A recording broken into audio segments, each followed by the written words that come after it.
अमरनाथ गुप्ता जी, रतन गुप्ता जी, अनुराग गुप्ता जी। गुरु जी आपके चरणों में दास का कोटि कोटि प्रणाम। गुरु जी मेरा सवाल यह है कि जिनकी अकाल मृत्यु या एक्सीडेंट में मृत्यु होती है, क्या उनकी आत्मा को शांति प्रदान होती है या नहीं? क्या वो ऊर्ध्वगामी को प्राप्त होंगे? नहीं, इसमें ये देखना है कि अब जैसे बड़े बड़े संतों के भी एक्सीडेंट में मृत्यु हुई है, हमने देखा है। पूज्य बक्सर के मामा जी नाम के बहुत बड़े संत थे, तो जा रहे थे कथा करने, बरसाने पहले दर्शन किए श्री जी के सामने से एक ट्रक ने ऐसी तो बस राधा पधार गए।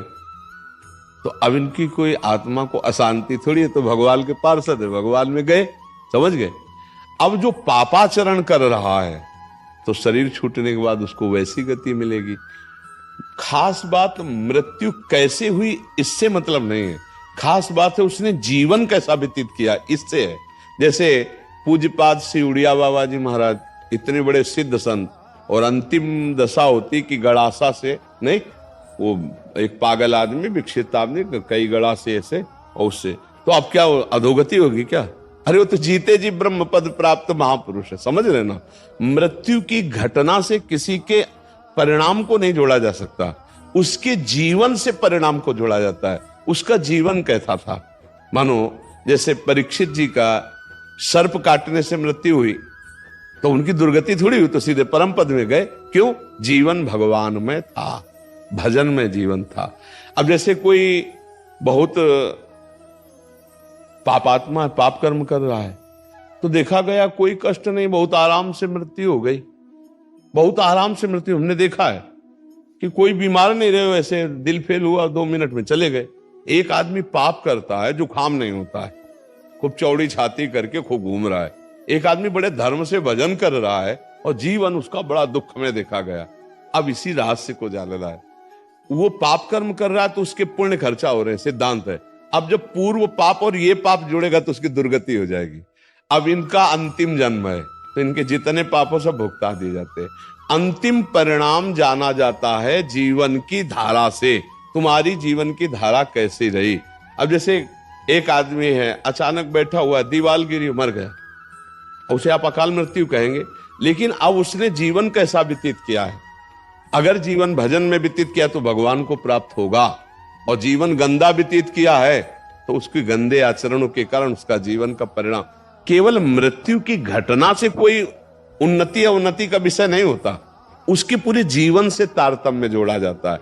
मृत्यु की घटना तो पहले से निश्चित हो चुकी होती है, हम जिसे अकाल मृत्यु कहते हैं वो भी निश्चित हो चुकी होती है। भाई जैसे हमारे पाप बहुत बढ़ गए तो भरी जवानी में हमारी मृत्यु होनी है, एक्सीडेंट से होनी है, कैसे होनी, वो पहले से निश्चित हो गया। पूरा काल व्यतीत होकर के बुढ़ापे में मृत्यु होती तो बाल, अब जवानी में मर गया तो उसे अकाल मृत्यु कहेंगे। अब उतने में उसने क्या आचरण किया है? अगर वो सतधर्म किया, माता पिता की सेवा की, भजन किया, और फिर मृत्यु हो जाती तो उसका कल्याण हो जाएगा। अब उसने पापाचरण किए, मनमानी धर्म विरुद्ध आचरण किए, तो चाहे वो गंगा में मरे, वो नरक ही जाएगा, उसकी दुर्गति ही होगी। बात समझे? गोस्वामी तुलसीदास जी कह रहे, राम राम राम जी जोलो तू न जपी है, तोलो तू कहूं जाए तिहू ताप तपी है। सुरसर तीर, गंगा जी के तीर, बिन नीर दुख पाइए, सुरतर तरे तो दारी। इसीलिए हम कहते हैं राधा राधा राधा राधा राधा जपो। मृत्यु की घटना से किसी के जीवन का फाइनल नहीं किया जा सकता, उसके जीवन की धारा से उसके जीवन का फाइनल होता है। हाँ, अगर मृत्यु के समय न राम कृष्ण हरि नारायण कुछ निकल गया, अब फाइनल बदल जाएगा। पूरा जीवन पाप रहा, अंतिम में अगर राम हरि कृष्ण राधा निकल गया, अब तुम्हारा काम बन जाएगा। वहां देखा है। लेकिन घटना से कि उसकी ऐसी मृत्यु हुई तो उसकी दुर्गति हो सकती है, ऐसा नहीं हो सकता। ये पक्की बात है। आप समझ पा रहे हैं? जी गुरु जी, बहुत। अब बिटिया थी मेरी, 2 बेटी थी, 23-24 साल की, बहू थी 29 साल की, 1.5 साल की पोती थी। 7 साल हो गए, मन व्यतीत रहता है। हाँ, क्योंकि अपनापन होता है ना परिवार से। तो अब देखो, इसका हम रोज घोषणा करते हैं एक बार सत्संग में, इस लोक का नाम याद कर लो, क्या है? मृत्यु लोग यहाँ सबको मरना पड़ेगा भैया। लेकिन गुरुजी 2011 में मेरा ऐसा संयोग बना कि कैलाश मानसरोवर जाने का मेरा, तो मेरी बिटिया जो है बोलती पापा आप जाओ कैलाश मानसरोवर, देखो मैं दुकान संभालूंगी। हमारा केवल वो व्यवहार में बहुत आगे बढ़ना होता है। हमारा केवल इतना कहना है कि देखो जिस समय, जिस सेकंड में, जिस मिनट में जहां मृत्यु हमारी होनी है वहां होनी है। वो हमारे कोई प्रियजन बनकर जो आते हैं वो अपने कर्मों का भोग भोगने आते हैं और हमको भुगाने आते हैं।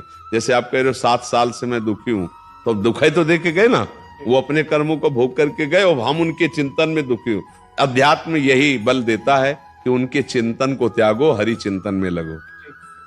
ये ठगबाजी करने के लिए माया सब चरित्र रचती, न तो कोई तुम्हारा पुत्र है न कोई तुम्हारी पुत्री, एक सच्चिदानंद भगवान ही ये नाटक कर रहे। अब अपने को संभाल लो और खूब नाम जप करो और किसी के प्रति रो मत, अब प्रभु के लिए रो।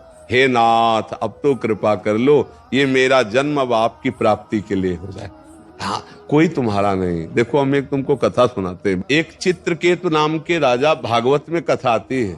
चित्रकेतु नाम के राजा थे, उनकी बहुत सी रानियां थी और एक भी पुत्र नहीं थे, तो वो बहुत उदास रहते थे। तो देवर्षि नारद जी और अंगिरा जी, भागवत की कथा है, देवर्षि नारद जी अंगिरा जी गए, उनको समझाने ही गए थे कि तुम धर्मात्मा राजा हो, उदास मत हो पुत्र के लिए।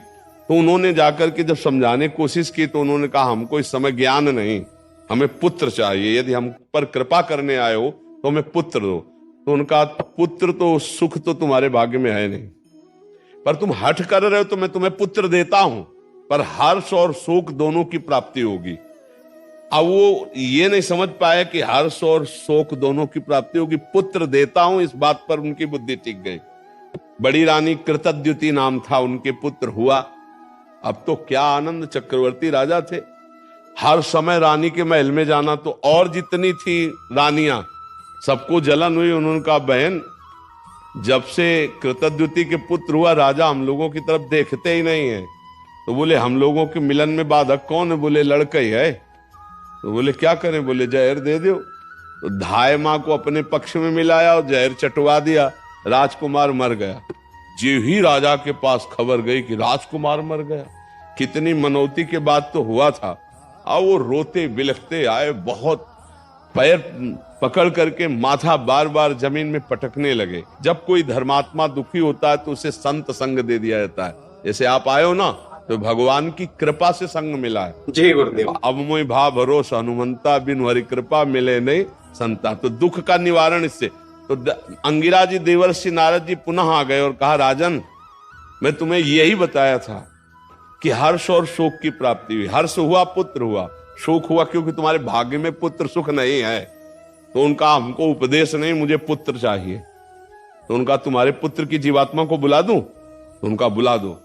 तो अब देवर्षि नारद जी तो सिद्ध मां आकर्षण किया, तो यमपुरी से जो था वो आ गया जीवात्मा और आकाश में विराजमान है। देवर्षि नारद जी देख रहे हैं। कहा देखो बच्चा तुम्हारे पिताजी कितना रो रहे हैं, तुम इस शरीर में आ जाओ, हम आदेश करते।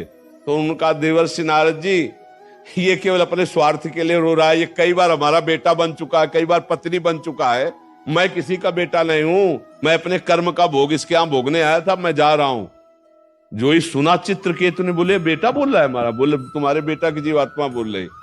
उनका मोह दूर हो गया और फिर उन्होंने भजन करके भगवान को प्राप्त किया। तो भगवान ने तुम्हें मोह दूर करने के लिए भेजा है, तुम्हारा कोई नहीं है। हाँ भगवान ने लीला करके आए थे। अब खूब नाम जप करो, मस्त रहो, चिंता मत करो, और तुमको भी जाना है।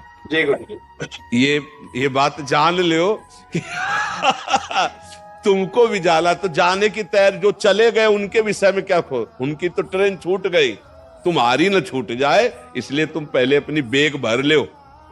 राधा राधा राधा राधा, कबीरा सब जग निर्धना, धनवंता नहीं कोई, धनवंता सोई जानिए जाके राम नाम धन होए। खूब नाम जमा कर ले, लोक पर लोक में बहुत आनंद रहेगा। परम धन राधा नाम आधार, राधा राधा राधा, जहां जाओगे चकाचक आनंद रहेगा। अब यही का बैंक बैलेंस किया। ये देश ऐसा है कि कपड़ा तक उतरा लिए जाते हैं, मतलब शरीर कपड़ा है ना आत्मा का, ये भी आग लगा दिया जाता है। अब केवल जीवात्मा पर कर्म को लेके जाता है। कर्म हमारे हमको बहुत दुख देंगे, देख लो। ऐसे ऐसे कर्म कियो, सब लोग बैठे हो, अगर आप ऐसे निर्णय पूछा जाए कि ऐसे कर्म करने वाले को क्या दंड मिलेगा, तो आप क्या उत्तर देंगे? खुद देख लीजिए।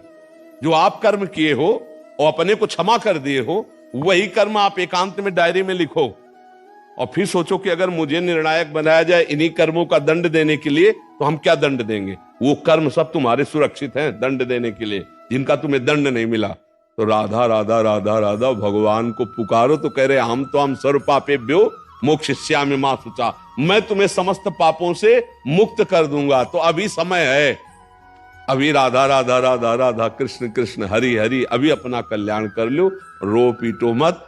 यहां जो जितने समय के लिए आता है उतने समय के बाद चला जाता है, कोई गर्भ से चला जाता है।